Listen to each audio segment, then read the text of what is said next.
Yeah. I mean, can you ask for anything more? You know when you get your fix, right? Football does this to you too. When you get your fix when you're dealing with a situation for the longest and you've been craving it. You need it to complete your mental Rolodex. You know what I mean? So when this fight actually happened, I mean, I was excited as if, well, I don't really like roller coasters, but I was excited as if the new roller coaster just came out. And I love, just dropping to my death like some of y'all crazy motherfuckers. I love skydiving. I love bungee jumping and just smacking into the ground. I mean, if that's what y'all like, then shit, go ahead without me. What I'm saying is the thrill that you have right before you take your leap is the same thrill that you should have had when this fight was going down. I mean, and I enjoyed both of them. See, that's the thing. Yes, all right.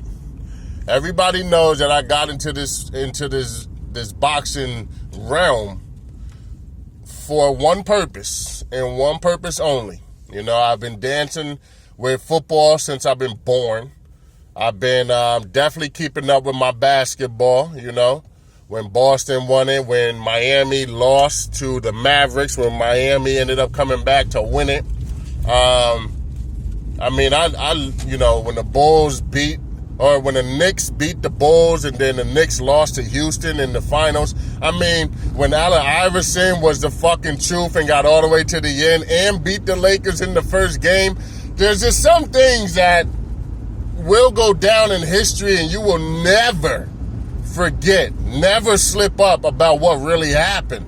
And this is one of those times. So I say all that because as much as I take a look at basketball, take a look at football, I came to boxing for the same purpose.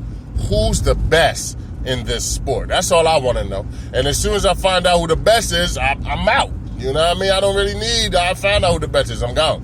So doing my research, Floyd happened to be the best boxer of all time. You don't have to debate it. I've already done it for you. All you got to do is go back and check out, facts, which is like CompuBox numbers, which is like hit to not get hit ratios, which is like pay-per-view buys or just all around sales. They said Floyd grosses over $1 billion in Vegas. He brings $1 billion. That's a B, y'all. $1 billion to the table when he fights. Like all the stores are going to get somebody that's coming in your shop to buy something. Why? Because Floyd's in town. Without the money, okay? Before Money Mayweather, it was always Floyd is the best. Especially the pretty boy. Pretty boy Floyd, I didn't really even need Money May. I just needed Pretty Boy Floyd to tell everybody if you go back and watch anything before Oscar De La Hoya, then you would know why is this nigga jogging in the road? Now, if I hit your ass, don't say shit. Thank you. What the fuck are the red lines for? So, I want to know who the best is. All right, I found Floyd. Floyd has left. We need to know who the best is. Now, this is the thing. Am I biased when it comes to Floyd? I don't think I am. I mean, I call it how I see it. I got aggravated with Floyd a couple times. I call it how I see it. So I say that and I say all of that because I can call it right down the middle. That's the reason why my predictions are so on point. Go check out my predictions. I can call shit right down the middle. And when a fighter gets knocked down, okay, I'll give you an example. When Klintschko got knocked down in round 5, I was excited, but I was also let down because I didn't want to see Klintschko get knocked out. I'm a huge fan of Klintschko, man. I never had a problem with him. He's probably been one of my favorite heavyweights of all time, Not Vitaly, but, Vladimir. Always been one of my favorite heavyweights of all time. So when Klintschko got knocked down, now look, let me tell you straight up, I picked Joshua to win. But when Klintschko got knocked down, I was like, Klintschko. I don't know if I have it on video. I'm going to put up mad videos of me watching the fight and, but I'm shouting at the TV like, yo, Klintschko, don't let him do you like that. Don't let him do you like that, champ. Get off of the fucking canvas. I was going ham because I wanted Klintschko to come back. So then when Klintschko knocked down Joshua, I was like, Joshua, what the fuck is you doing? Get your ass up. Take your fucking time now. Get the fuck up and fight. Like, yo, I was as excited and as mad as I was about Klintschko getting knocked down and then rising to the occasion, I felt the same exact way about Joshua. It wasn't like Klintschko got knocked down and I picked Joshua to win, so I'm cheering for Joshua. Like, wasn't like that. And a lot of you guys do that shit. Another thing that you guys do real quick is you guys, and my boy said this when we were watching the fight. He said, yo, he asked me, he said, do you seem to watch one fighter when you fight? Because I catch myself doing that, and I can't do that.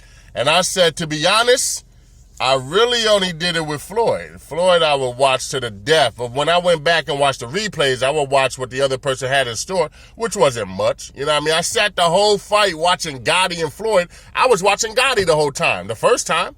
And look where that got me.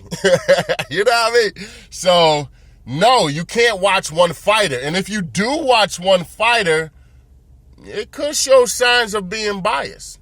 You see what I mean? That's why when people say that Danny Jacobs won against Triple G or Sean Porter beat Kell Brook, majority of the time, I'm pretty sure you were just watching Sean Porter on that fight. You were just watching Danny Jacobs the whole fight. But if you're down the middle, if you don't have a love for either of these boxers, you have a love for the sport, then there's no way that you should be watching both or just one fighter. You should be watching both fighters. You should be cheering when both fighters hit the canvas. You should be cheering when both fighters get up. Check out my post vid. Y'all can, let me know what y'all think. I'm going to definitely be back with another one.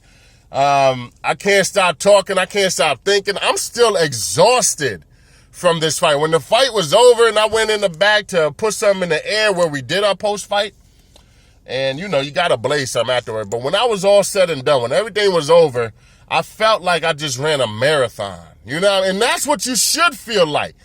Screaming at the TV, rooting for both fighters. I mean, are you here to see the best? You see what I mean? Because with the whole post-fight or the post-era of Mayweather, people still try to live up to the Mayweather creed, which is Mayweather's undefeated. Oh, so you must be undefeated to be the best. Mayweather's never got dropped before. Oh, so you can never get dropped to be the best. And I think some people have to realize the best of all time is no longer here. Floyd has retired. So I don't hold, you can't, and you can't either, but I can't hold Joshua, Terrence Crawford, Errol Spence. I can't hold these three dudes in the light of Mayweather. I knew what Mayweather brought to the table. I knew what he's capable of. So that's why I said, Floyd, if I'm going to crown you the best of all time before TBE, okay? If I'm going to crown you the best of all time, you can't get dropped, my G. You know what I mean? You need landslide numbers all the time. There can't be a close fight. You heard? I understand that there are. You had some rough, close fights. But you rematched the ones that were close and you put it on notice that I told you he wasn't on my, you know what I mean? On my level. And the separation from the first fight to the next fight clearly states, some fighters, even the best of all time, have a rough night. They still prevail. People say, when I went back and saw the Floyd versus the Oscar fight, Floyd had it a lot tougher than when I saw it the first time. Maybe because I was watching both fighters when I rewatched it. The first time I was just watching one. When Floyd got clocked by Mosley, yes, I'll be honest, my heart dropped. When you put your all in something, when you are 100%, 150% on the answer, and then you're proven wrong, sometimes it can make you second guess your stance when calling any answer, right? I am 150% sure Terrence Crawford will not lose at 140.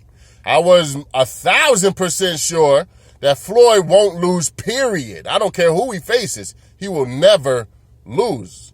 So if he had actually lost, you see what I'm saying? And I'm talking about things where you are trying to make it seem like you're 100% sure, but even if you weren't 100% sure, you know for certain that that's going to be the answer. Like, I knew Joshua could get beat up in this fight, and he did. I knew that Klintschko could outwork him. I said all this in my prediction. I knew that because of the sparring and how Klintschko was handling Joshua, I knew that Klintschko could probably look good in this fight. And when that actually happened, I wasn't too surprised, but where are you going to go with it from there, you know? I understand you're not Floyd, so with you getting knocked down, you're not held in the same light as Floyd. You see what I mean? If Floyd even got put on his butt, it would be the highlight reel of all boxing channels that hate Floyd, that hate the slick style, that hate the creme de la creme, the best of all time. It would be all over the place. Like right now, people love Joshua, right? The ones that don't like him, you got your racists out there. You got dudes who think Wilder is better. You got dudes who think Fury is better than all of them. Whoever you are that goes against Joshua, don't sit here and glorify that Joshua got dropped. That shows that you are a biased fan. That shows that you're just rooting for one person. That also shows that you're just watching one person when these fights go down. Excuse me, when these fights go down. Now, I got to go roll something because I'm still hype as hell about this fight. I'm going to drop another prediction. I'm just giving you a little insight on when watching such a build-up to an extravaganza, how you should take on the initiative, okay? When the Super Bowl is on, yes, I'm a diehard Peyton Manning fan. I feel he's probably the best quarterback of all time, arguably with Tom Brady, but I could argue that with facts. I'm sick and tired of niggas arguing and you don't have no fucking facts behind your argument. I can argue it with facts, which is Peyton took his own team to the Super Bowl and won it. With his own brain, not no offensive coordinator that told Peyton, call this play. Brady, what does Brady do? Brady looks at his wrist because he's getting the call into his helmet. Looks at his wrist. They're telling him, run this play. Brady runs the play and it works. I can't give you 110% credit because you technically didn't do this by yourself. Bill Belichick plays a big realm in Brady's career and Brady's success. Bill Belichick is a huge reason why. And real quick, I know I'm all over, but I don't give a fuck. When Brady faced Payton, the year when Payton went to the Super Bowl, because there's two of them, and Payton had to beat Brady both times. Don't get me started on the facts of football. Keep it in your realm, which is boxing. That's what you know somewhat of. I know boxing. I know football and basketball. So when Payton beat Brady to go to the Super Bowl the first time, remember when the Bears looked like they were unstoppable and people were trying to say that they were the 85 Bears or better than the 85 Bears? When that happened, Payton rose to the occasion. Payton beat Brady, and Brady was beating Payton 20-6 by halftime. By halftime. It was so crucial, Bill Belichick had to make a decision that he would never make against another quarterback besides Payton Manning. He was so scared. It was a 4th and 1 play. Shout outs to my mans. I forgot my man's name who did it, but 4th and 1 play. They were way back on their own, in their own, line of defense. They're on their own side of the field. Excuse me. So when Bill Belichick called this 4th and 1 play, and it didn't work in his favor, he was thinking to himself, I trust Brady. You see what I'm saying? And this is what made me put Payton over the top. I trust Brady, where I can give him any play and I'm pretty sure he'll be successful with it. But in this particular play, 4th and 1, on our own side of the field, we're not even at the 50-yard line. If I go for this play right here, I could beat the greatest player to ever lace him up as the quarterback position, which is Peyton Manning, on his hot streak right now. I believe that year Peyton broke the record. Brady came back because he had Moss. Once again, they went undefeated, beat everybody. Yes, you also have Randy Moss on your team. Put Randy Moss over there with motherfucking Peyton and see what the fuck happened. You see what I'm saying? Every wide receiver that Peyton had, Peyton made. I wouldn't say, you can argue Marvin Harrison, but Peyton made that player. I'm way off of my shit right now, but what I'm saying is, overall, Bill Belichick ran that play, 4th and 1. It didn't work out. Peyton ended up winning that fucking match. It's one of the greatest of all time. Even the most recent one, when Peyton beat Brady again. Remember that? Yes. You see, that's the thing. When Peyton had to go to the Super Bowl, he had to be his arch nemesis, his rival, both times. And they both came down to damn near the last play of the game. And Peyton came out on top both times. Remember that? So to say all this, I realize who the best is. Peyton used his own brain and got his team to the Super Bowl and won the Super Bowl twice by using just his smarts. They said, Peyton, we'll give you 10 plays. Out of that 10, break it down to 3. You decide what 3 you want. Peyton said, all right, but if I feel like going back into the 10 plays that you gave me earlier and I want one of those plays, I'm going to go back and get it. That doesn't mean I'm going to stick with just the 3 I narrowed it down to. Shit can change when it comes to this defense. So, overall, I can watch a fight. I can watch boxing. I can watch football. I can watch all these fights. I can watch all these games. But I can have the knowledge and the sense to differentiate who is better than who when it comes to the best of all time. Coming back to this boxing real quick, Joshua, I don't expect you to do what Mayweather did. I don't expect any other boxer in the history to do what Mayweather has done, which is rise to the top and make it look easy doing it.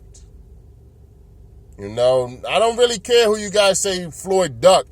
Name me that fighter, put it in my comments, and then I'll give you the facts of what really happened in that situation. They say Margarito. Margarito came to Floyd when Floyd was dealing with a fight. That's like Joshua that's like Wilder going to Joshua right now and telling Joshua during like a press conference, yo, what's up with me? What's up with my fight? Is Joshua going to be fully focused? Is he going to be fully focused on Wilder, or is he going to be fully focused on Klintschko, because that's the fight that's in front of him? Same ordeal. Floyd was in the fight, building up. He was at a he was at the table. The press conference was over, but they were going around, you know how the media do, asking him questions. He was sitting at the table. And Margarito came up to him and said, yo, what's up with a fight between me and you, Shout outs to Margarito, because he was ill with it, you know what I mean? A man about it. It shows that he ain't scared. This was prior to Margarito getting caught with the hand wraps. So shortly after, Margarito ended up getting caught, and the rest is history. That shows that majority of your fights, probably you had hand wraps in them, Margarito. That's what it tells us. You tried to do it with Mosley, And Mosley knocked you out for it, first off. Not only that, Mosley caught you cheating. That's attempted murder right there. Assault with a deadly weapon, whatever the fuck you want to call it. Margarito could have went to jail for a long-ass time. But being men like we are, we shrug it off. I got lethal weapons too. Let's see what the deal is. They say Paul Williams and Floyd had problems. I'll shut it down. They did interviews. We finally got to Paul. We said, yo, Paul, this is when he's paralyzed now. We said, Paul, when you were coming up, when you were undefeated, when you were showing that you could be something to be reckoned with, you had some holes in your game, and that's the reason why the diehards still have Floyd beating you. But, you had some holes in your game. You were the champion before you went to sleep against Martinez. We asked you, we said, were there any talks of you versus Floyd? Ever? Did you ever, from your camp, your own brain, somebody telling you on the street, did anybody ever approach you, or did you ever approach anybody about a fight with Floyd? He said no. He said Floyd was never on my mind ever. We never even thought about Floyd. So for you guys talking about Floyd ducked this dude, that's incorrect too. Cotto! Cotto, man. I mean, there's so much lies, and I could clear it up just like this. So, just like this, man. They say same thing with Cotto. Cotto had the same reaction that he had with Paul Williams, which is, Cotto, did you ever want to fight Floyd at one time? Did Bob Arum ever want you to fight Floyd at one time? Ever? Did you ever think of fighting Floyd? Did someone come to you and say you should fight Mayweather? He said no. He said that's why we're doing it now, because we should have fought a long time ago, but we just never met up. We never collided. There was never really any ferocious talks about these two need to be in the ring the way they had Pacquiao and Floyd at. You see what I mean? Once Pacquiao's name brought up, you saw a little bit that maybe he could give Floyd trouble, and people ran with it. There was never a point where Cotto destroyed somebody and they said, okay, we want to see you fight Floyd. There was never a point when Margarito destroyed somebody or Paul Williams destroying somebody where they said, we want Floyd next. None of them. All three of them dudes. So if you got another one, besides the ones I just answered, if you got another fighter that they say that he ducked, they say Keith Thurman. They said, Floyd said, Keith Thurman, fight Errol Spence next, because you saying he just a walk in the park, and you saying Spence ain't on your level. So if he isn't, fight him next. And if you beat him, he said this, if you beat him, you can get me next. You can get Floyd if you beat Errol Spence. And what the fuck did Keith Thurman do? Oh, he's not on my level. Oh, you're just going to duck me like that? No! You need to really do something to get a fight with Floyd. Well, what the fuck did Berto do? You see, there's so much shit that I just gotta, I gotta clear it up. When Floyd went to see Berto versus Ortiz, the talks, the prediction, Vegas had Berto winning the fight. Had Berto winning, y'all. Floyd went to that fight. Remember? I think he went with 50 Cent. They had Berto beating Ortiz. Ortiz was just a quitter. Remember all that shit? You probably don't remember because y'all motherfuckers don't know boxing. At the time, Victor Ortiz just quit against his previous fight. He's fighting Berto now, and he was telling the media, he was telling himself, he was telling his wife, he was telling the world that he's going to be a better Ortiz than what he showed in the previous fight. And once that happened, it's sort of like Buster Douglas when his mom died and he was fighting Tyson next. Nobody in the history of boxing was beating Buster Douglas that night. Not after his mom passed, y'all. Pay attention. So when they go ahead and they say, oh, why did you fight Berto? That's a fight that me or us true diehard Floyd fans We always wanted to see that fight. Because if he beat him, Berto was next on the chopping block where it should have been. Berto would have been undefeated. Berto was the champion, the WBC champion. That's how Floyd ended up getting that belt back. Berto had it. He went to the Berto fight. We were watching that fight in depth to see Berto succeed and Floyd versus Berto next. That's the truth. So in the very last fight, okay, I'm going to fight